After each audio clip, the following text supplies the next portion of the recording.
The aroma of movie theater popcorn has inspired marketing ploys and knockoff recipes, but the alluring perfume of salt and butter hasn't always been present. Popcorn has a long history, and it has recently interacted with movies. A symbiotic link of taste and place developed to save the new movie theater industry from near collapse during the Great Depression. But how did it all happen? Hello, foodies! Welcome back to Hungry History. Here we talk about the history of your favorite food items. In today's video, we'll show you how popcorn was invented and how it saved movie theaters. So, let's get started. Maize is a wild grass that looks nothing like contemporary corn. It was first cultivated some 8,000 years ago from teosinte. Popcorn, which is commonly associated with puffed kernels of corn, is actually a breed of maize distinguished by very starchy kernels with strong kernel walls that help internal pressure build when heated. It was one of the first maize varieties grown in Central America. Andrew Smith, the author of Popped Culture, A Social History of Popcorn, says popcorn went north and south, but as far as I can see, it really only survived in South America. Trade and commerce eventually moved the distinctive kernels northward. Most likely, in the early 19th century, North American whalers went to Chile, found varieties of popcorn, picked them up, thought they were cute, and brought them back to New England, Smith explains.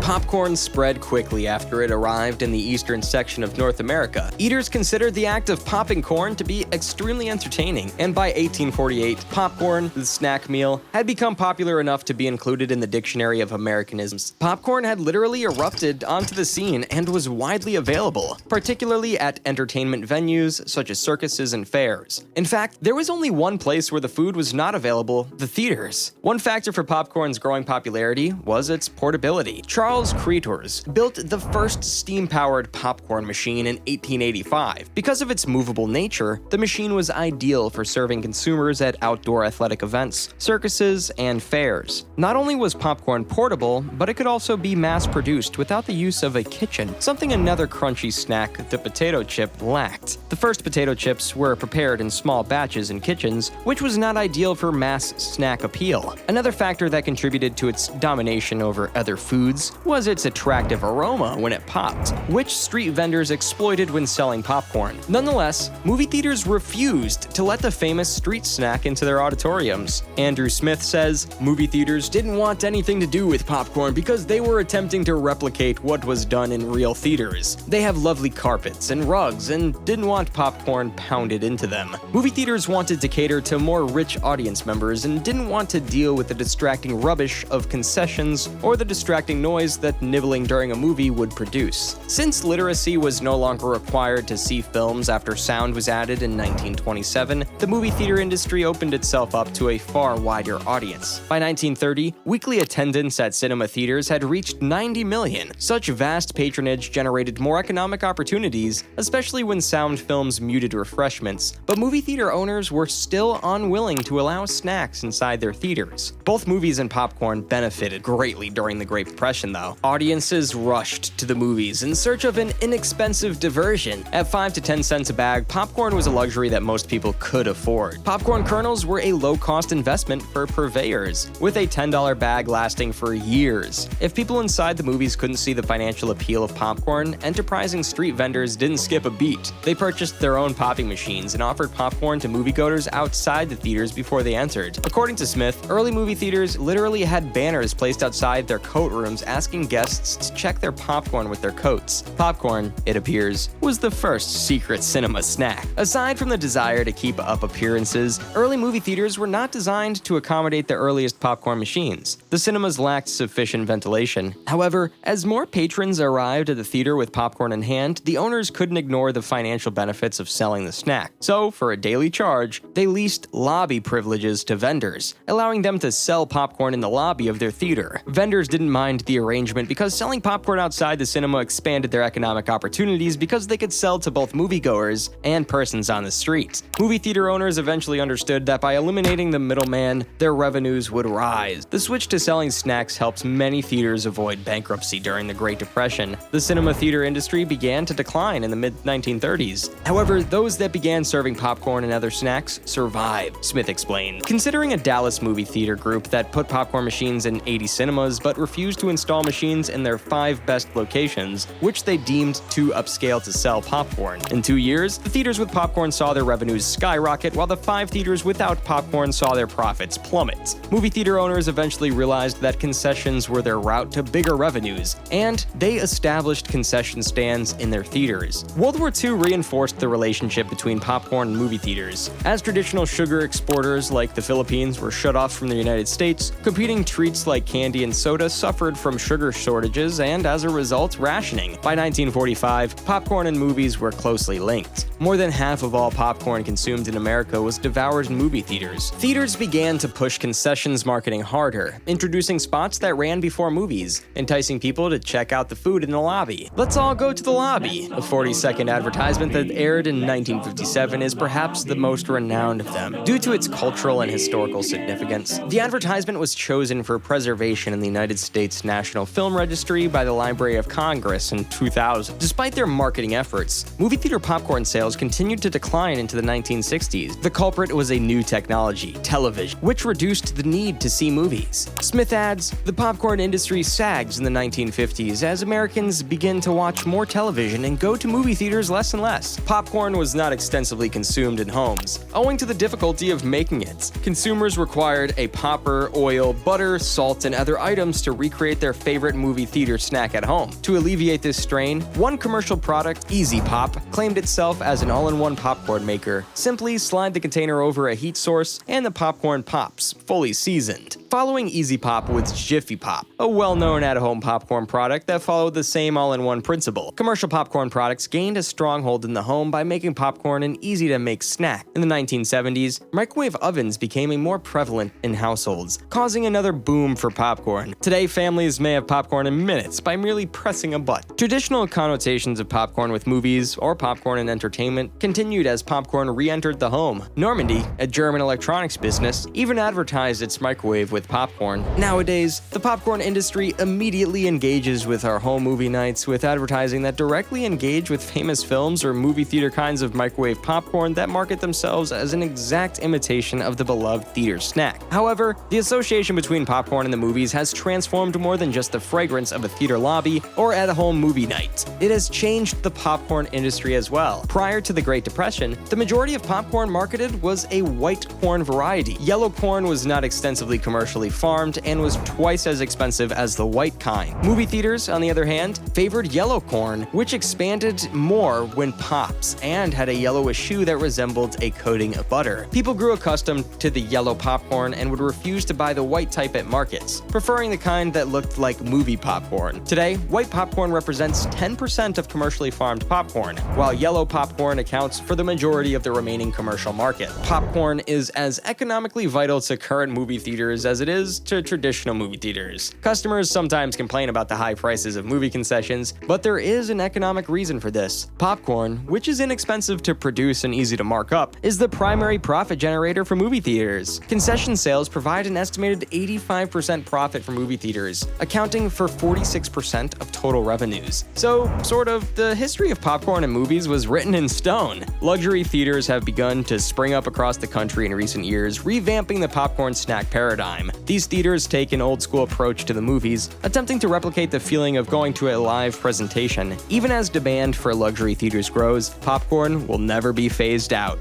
So, this was it for today, guys. Hope you enjoyed our video. If you did, then like and share the video, and subscribe to Hungry History for many more amazing videos. Stay tuned, as we'll be back soon with another informative and amazing video. Till then, keep evolving.